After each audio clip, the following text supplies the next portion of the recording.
नमस्कार दोस्तों, स्वागत है आपका हमारे चैनल में। दोस्तों, इस वीडियो के अंदर अभी हम लोगों के सौर मंडल इससे रिलेटेड 40 क्वेश्चन देखने वाले हैं, जो कि आपके आने वाले एग्जाम्स के लिए काफ़ी इम्पोर्टेंट है।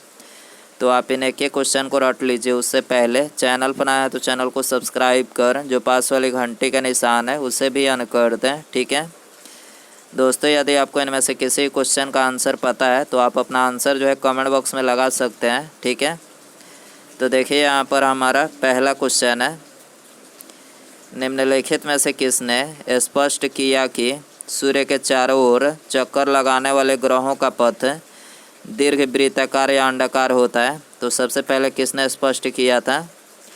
तो ये किया था केपलर ने। आपको याद रखना है, केपलर ने किया था। ऑप्शन ए करेक्ट हो जाएगा। क्वेश्चन नंबर 2 है, हमारी आकाशगंगा के केंद्र की परिक्रमा करने में सूर्य को समय लगता है। तो कितना समय लगता है? तो 25 करोड़ वर्ष, ठीक है। हमारी आकाशगंगा के केंद्र की परिक्रमा करने में सूर्य को कितना समय लगता है? 25 करोड़ वर्ष जो है समय लगता है, ठीक है। क्वेश्चन नंबर 3 है, एक निश्चित आकृति में व्यवस्थित ताराओं के समूह कहलाता है। तो ये कहलाता है नक्षत्र, ठीक है। एक निश्चित आकृति में व्यवस्थित ताराओं का समूह क्या कहलाता है? तो ये कहलाता है नक्षत्र, ठीक है। ऑप्शन ए करेक्ट हो जाएगा। क्वेश्चन नंबर 4 है, जिस ग्रह का कोई उपग्रह नहीं है वे है। तो देखिए, ये है बुध ग्रह, ठीक है। जिस ग्रह का कोई उपग्रह नहीं है वो कौन सा ग्रह है? तो ये है बुध ग्रह, ठीक है। ऑप्शन सी करेक्ट हो जाएगा। क्वेश्चन नंबर 5 है, टाइटन सबसे बड़ा ग्रह उपग्रह है। तो देखिए, टाइटन जो है ये शनि का सबसे बड़ा उपग्रह है, ठीक है। ऑप्शन डी करेक्ट हो जाएगा। क्वेश्चन नंबर 6 है, जब किसी वस्तु को पृथ्वी से चंद्रमा पर ले जाया जाता है तो उसका भार घट जाता है, ठीक है। आपको याद रखना है, जब किसी वस्तु को पृथ्वी से चंद्रमा पर ले जाया जाता है तो क्या होता है? तो उसका भार घट जाता है, ठीक है। ऑप्शन ए करेक्ट हो जाएगा। क्वेश्चन नंबर 7 है, निम्न कथनों में से कौन सा कथन सत्य है? तो देखिए, आपको इसमें करेक्ट कथन बताना है। तो देखिए, पहला जो कथन दिया गया है, फोबोस और डिमोस मंगल के 2 उपग्रह हैं। तो ये करेक्ट है, ठीक है। और दूसरा जो कथन दिया गया है, डिमोस सौर मंडल के सबसे छोटे उपग्रह हैं। आपको याद रखना है, ये भी करेक्ट है। डिमोस जो है ये सौर मंडल के सबसे छोटे उपग्रह हैं, ठीक है। तो यहाँ पर ये दोनों ऑप्शन जो है करेक्ट है। तो यहाँ पर सी करेक्ट हो जाएगा, दोनों, ठीक है। क्वेश्चन नंबर 8 है, अभी तक हमारे ब्रह्मांड में कितने तारामंडल की खोज की जा चुकी है? तो देखिए, अभी तक ब्रह्मांड में जो है ये 89 तारामंडल की खोज की जा चुकी है, ठीक है। ऑप्शन बी करेक्ट हो जाएगा। क्वेश्चन नंबर 9 है, आकाश में विस्फोटक तारा कौन सी है? तो देखिए, आकाश में विस्फोटक जो तारा है वो है अभिनव तारा। आपको याद रखना है, अभिनव तारा आकाश में विस्फोटक तारा है, ठीक है। सी करेक्ट हो जाएगा। क्वेश्चन नंबर 10 है, निम्न कथनों में से कौन सा कथन असत्य है? तो इसमें आपको गलत कथन बताना है, ठीक है। तो देखिए, यहाँ पर जो पहला कथन दिया गया है, पढ़ते हैं इसको, तीनों कथन को। तो पहला कथन है, ग्रहों के पास अपना प्रकाश होता है। तो ये कथन जो है बिल्कुल गलत है, ठीक है। पहला ही कथन गलत है। दूसरा कथन है, ग्रह सूर्य का चक्कर लगाते हैं, करेक्ट है, ठीक है। दूसरा कथन करेक्ट है। तीसरा कथन है, शुक्र और अरुण पूर्व से पश्चिम दिशा में परिक्रमा करते हैं। तो ये भी करेक्ट है। शुक्र और अरुण जो ग्रह है ये पूर्व से पश्चिम दिशा में जो है परिक्रमा करते हैं, ठीक है। और बाकी जितने भी ग्रह हैं ये पश्चिम से पूर्व की दिशा में जो है परिक्रमा करते हैं। 2 ऐसे ग्रह हैं, शुक्र और अरुण, जो है ये पूर्व से पश्चिम की तरफ जो है परिक्रमा करते हैं। आपको याद रखना है, ये दोनों कथन करेक्ट है। पहला कथन जो है मतलब गलत है। तो यहाँ पर ऑप्शन ए करेक्ट हो जाएगा। ऑप्शन ए करेक्ट हो जाएगा, केवल एक, ठीक है। क्वेश्चन नंबर 11 है, निम्नलिखित में से कौन सा आंतरिक ग्रह यानी इनर प्लैनेट के उदाहरण है? तो इनमें से कौन सा ग्रह है? तो ये है मंगल, ठीक है। मंगल जो है इनर प्लैनेट के उदाहरण है। ऑप्शन सी करेक्ट हो जाएगा। क्वेश्चन नंबर 12 है, पृथ्वी के सबसे नज़दीक का तारा निम्नलिखित में से कौन सा है?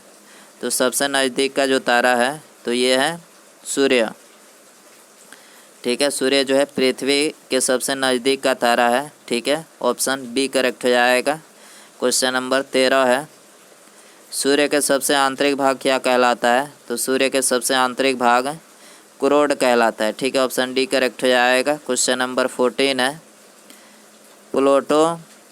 प्लूटो चेरान तथा सेरस उदाहरण है, तो किसके उदाहरण है?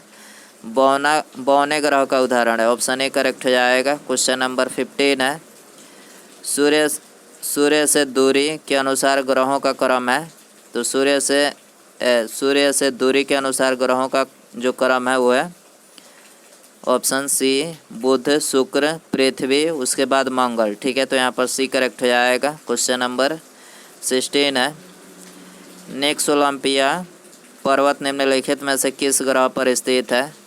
तो नेक्स ओलंपिया जो है मंगल ग्रह पर स्थित है। ऑप्शन बी करेक्ट हो जाएगा। क्वेश्चन नंबर 17 है, 1976 में बाइकिंग यान किस ग्रह या फिर उपग्रह पर उतारा गया था? तो ये उतारा गया था मंगल ग्रह पर, ठीक है। ऑप्शन सी करेक्ट हो जाएगा। क्वेश्चन नंबर 18 है, हमारे सौर मंडल में क्षुद्र ग्रह पट्टी निम्नलिखित में से किन किन के बीच अवस्थित है? तो ये अवस्थित है मंगल और बृहस्पति के बीच, ठीक है। ऑप्शन ए करेक्ट हो जाएगा। क्वेश्चन नंबर 19 है, निम्नलिखित में से किस ग्रह का घनत्व सबसे कम है? तो सबसे कम जो है शनि ग्रह का घनत्व है, ठीक है। ऑप्शन ए करेक्ट हो जाएगा। क्वेश्चन नंबर 20 है, अरुण यानी यूरेनस ग्रह की खोज निम्नलिखित में से किस वैज्ञानिक ने किया था? तो ये किया था विलियम हर्शेल ने, ठीक है। विलियम हर्शेल ने अरुण यानी यूरेनस ग्रह की खोज की थी। ऑप्शन बी करेक्ट हो जाएगा। क्वेश्चन नंबर 21 है, अरुण यानी यूरेनस निम्नलिखित में से मतलब इसके संबंध में कौन सा कथन गलत है? तो यहाँ पर तीसरा कथन जो है गलत है, इस ग्रह में मीथेन गैस की अल्पता होती है, तो ये कथन बिल्कुल गलत है, ठीक है। और बाकी ये तीनों ऑप्शन करेक्ट है। यह ग्रह सूर्य से दूरी के अनुसार 7वां ग्रह है, अरुण बाह्य ग्रह है और इसे लेटा ग्रह कहा जाता है, ठीक है। आपको याद रखना है, तीनों कथन यहाँ पर करेक्ट है, तीसरा कथन गलत है। 22 है, सौर मंडल का सबसे बड़ा उपग्रह कौन सा है? तो सौर मंडल का सबसे बड़ा उपग्रह गैनीमेड है, आपको याद रखना है गैनीमेड। ऑप्शन बी करेक्ट हो जाएगा। 23 है, निम्नलिखित में से कौन सा कथन गलत है? तो ऑप्शन डी करेक्ट हो जाएगा, पृष्ठ तनाव जो है, मतलब ये चौथा ऑप्शन गलत है, ठीक है। बाकी ये तीनों करेक्ट है। क्वेश्चन नंबर 24 है, 1 इंच में होता है, तो देखिए 1 इंच में जो है ये 2.54 सेंटीमीटर होता है। कितना होता है 1 इंच में? 2.54 सेंटीमीटर होता है। ऑप्शन बी करेक्ट हो जाएगा। क्वेश्चन नंबर 25 है, हमारे सौर मंडल के बारे में निम्नलिखित में से कौन सा कथन सही नहीं है?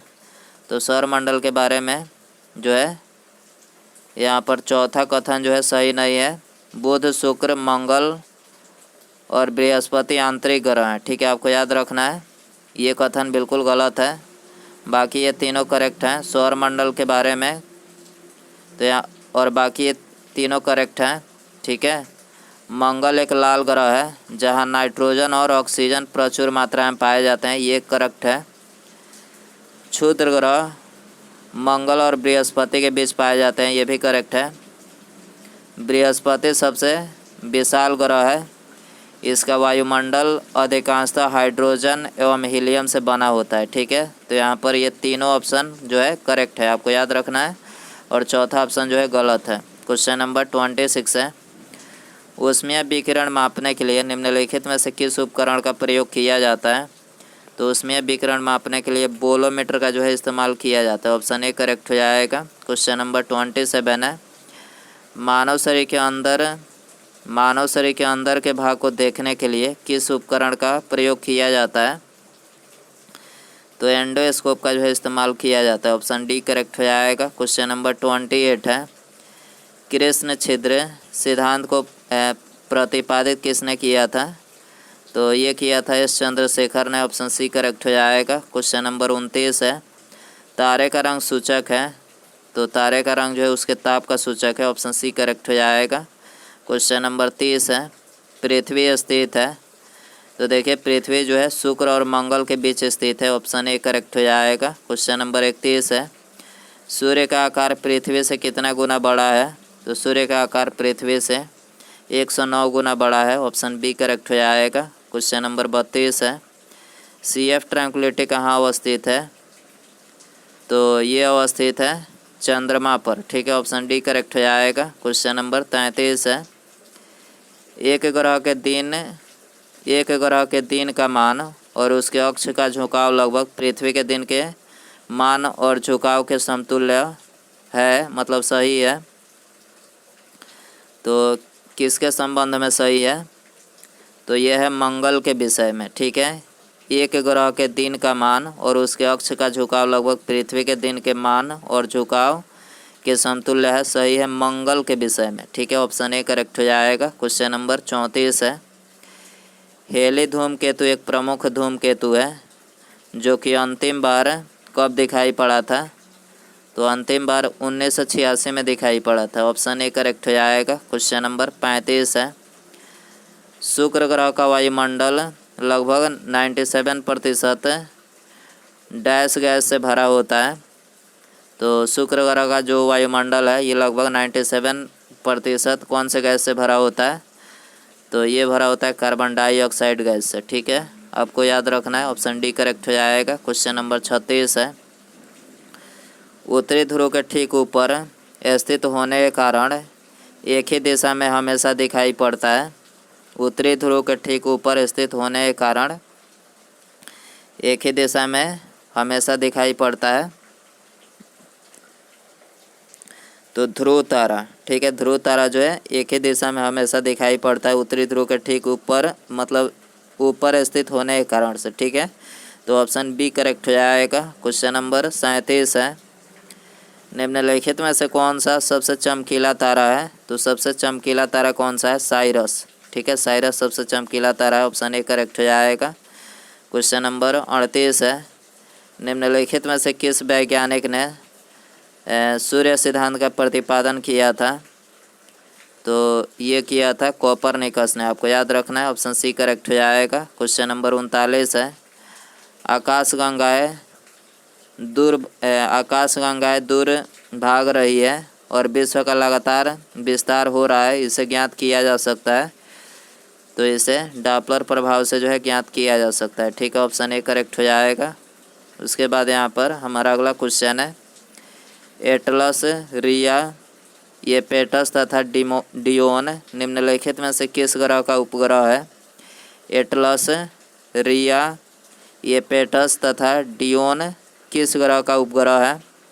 तो देखिए ये चारों जो है ये शनि ग्रह का उपग्रह है, ठीक है, ऑप्शन डी करेक्ट हो जाएगा। तो दोस्तों ये थे सौरमंडल से रिलेटेड 40 क्वेश्चन। आई होप कि ये वीडियो पसंद आया रहेगा। पसंद आया तो वीडियो को लाइक करें और अपना स्कोर कमेंट बॉक्स में ज़रूर बताएं। चैनल पर नया है तो चैनल को सब्सक्राइब करके बेल आइकन जरूर ऑन कर दें, ठीक है। मिलते हैं अगले वीडियो में। Thanks for watching.